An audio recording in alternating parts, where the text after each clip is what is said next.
Yo, what's up guys, welcome back to the channel.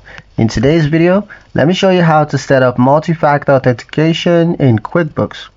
Multi-factor authentication adds an extra layer of security to your QuickBooks account by requiring both your password and a verification code.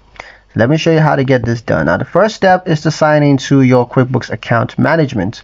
Visit accounts.intuit.com. Log in with your QuickBooks/Intuit credentials. Step 2 is to go to Sign In and Security Settings.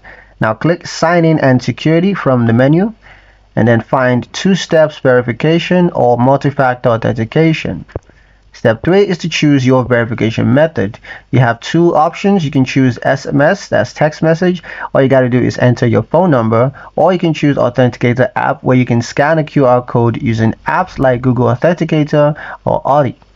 Step 4 is to enable MFA. Now follow the prompts to activate and you're going to be prompted for a verification code at sign-in.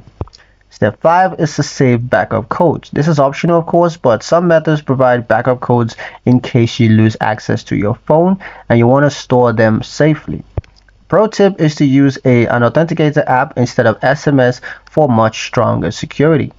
And that's pretty much it for the video guys. Hope you liked it. Hope you found the information here useful enough. If you did, like, share and subscribe for more helpful tutorials. Thank you guys for watching and I'll see you in the next one.